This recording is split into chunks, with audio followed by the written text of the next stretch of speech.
Suami kakak bekerja sebagai jurutera. Namun, kereta, duit pengasuh, susu dan semuanya kakak saya yang tanggung. Abang ipar, bagai lembu dicucuk hidung oleh ibunya.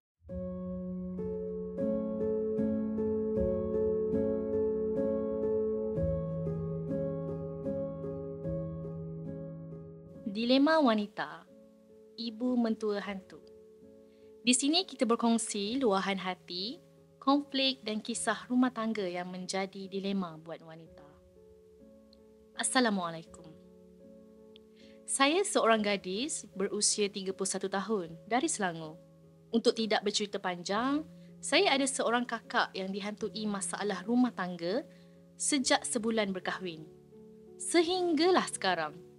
Telah masuk hampir 2 tahun usia perkahwinan mereka. Kakak saya bekerja sebagai seorang pramugari dan sentiasa terbang ke luar negara. Kakak dikurniakan seorang cahaya mata yang bernama M.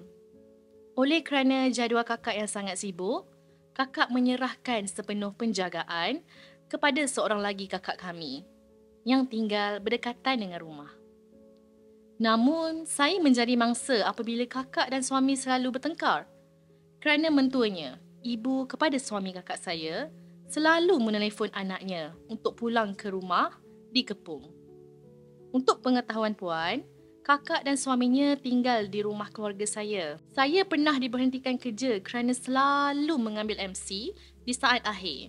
Semata-mata hanya untuk menghantar kakak saya ke KL Central. Khususnya di awal pagi dan juga lewat malam.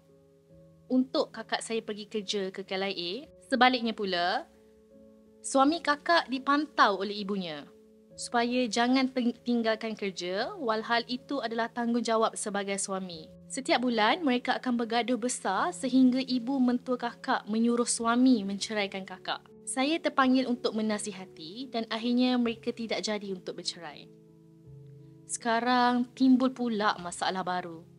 Ibu mentua kakak memaksa abang ipar saya untuk menghantar anak saudara saya ke rumahnya setiap kali kakak saya pergi keluar untuk bekerja. Kakak saya pula terlalu sayangkan anak tunggalnya dan meminta saya memantau anak dan juga suaminya. Sekarang, saya yang pening. Apabila saya habis kerja, kakak akan suruh saya terus pulang ke rumah untuk jaga anaknya. Dia bimbang kalau suaminya akan bawa jumpa anaknya dengan mentuanya. Suami kakak bekerja sebagai jurutera. Namun, kereta, duit pengasuh, susu dan semuanya kakak saya yang tanggung. Abang ipar, bagai lembu dicucuk hidung oleh ibunya. Bukan tidak boleh mengutamakan ibu kandungnya. Tapi, janganlah sampai mengabaikan tanggungjawab pada anak dan isteri. Kenalah seimbang antara kedua pihak. Di pihak ibu mentua kakak pula, bagi saya tak wajar dia menjadi punca kepada masalah anak menantu. Sepatutnya dia menasihati anak lelakinya tentang tanggungjawab seorang lelaki sebagai suami. Tetapi, lain pula yang berlaku. Puan, saya pening dan rasa tertekan. Tolonglah saya. Saya takut hilang kesabaran dan bertindak di luar kemanusiaan. Masalah rumah tangga kakak, saya pula yang jadi mangsa. CM Kuala Lumpur. Agak pelik juga, agak lain juga ya masalah kali ni berbanding dengan episod-episod sebelumnya. Tapi saya tumpang simpati kepada keadaan Cik M sebenarnya kerana dia terpaksa terpalit dengan masalah keluarga orang lain. Mungkin ada saranan dan nasihat yang boleh saya beri ialah kepada keluarganya dahulu, iaitu kepada hubungan kakak dan suaminya. Sepatutnya hubungan suami isteri apabila berlaku pergaduhan perlulah ada komunikasi supaya tidak melibatkan orang lain seperti apa yang berlaku dengan Cik M. Memang betul hubungan seorang lelaki dan ini juga peringatan kepada suami dan juga lelaki di luar sana. Hubungan bersama dengan ibu walaupun sudah berkahwin tidak akan pernah terputus.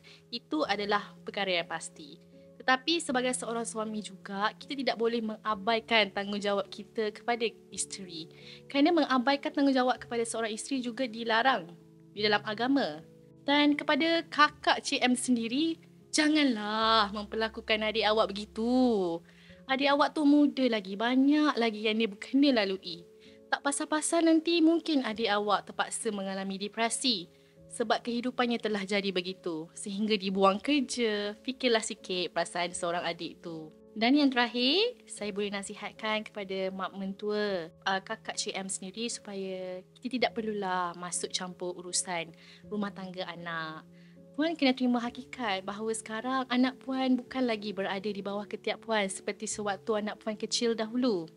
Biarkan anak lelaki puan melayari bahtera kehidupan rumah tangga mereka. Saya doakan semoga yang baik-baik aja untuk kehidupan Cik M dan juga kakaknya. Mungkin nasihat saya tidaklah seberapa dan ada orang yang di luar sana yang mempunyai nasihat yang lebih baik. Jangan lupa untuk komen di bawah video ini dan nyatakan pendapat anda tentang masalah Cik M ini. Jika mempunyai sebarang masalah, konflik rumah tangga mahupun kisah hati yang ingin diluahkan, boleh sahaja DM kami di Facebook Mingguan Wanita dan juga Instagram Mingguan Wanita. Sekian saja, bertemu lagi di episod seterusnya hanya di Dilema Wanita.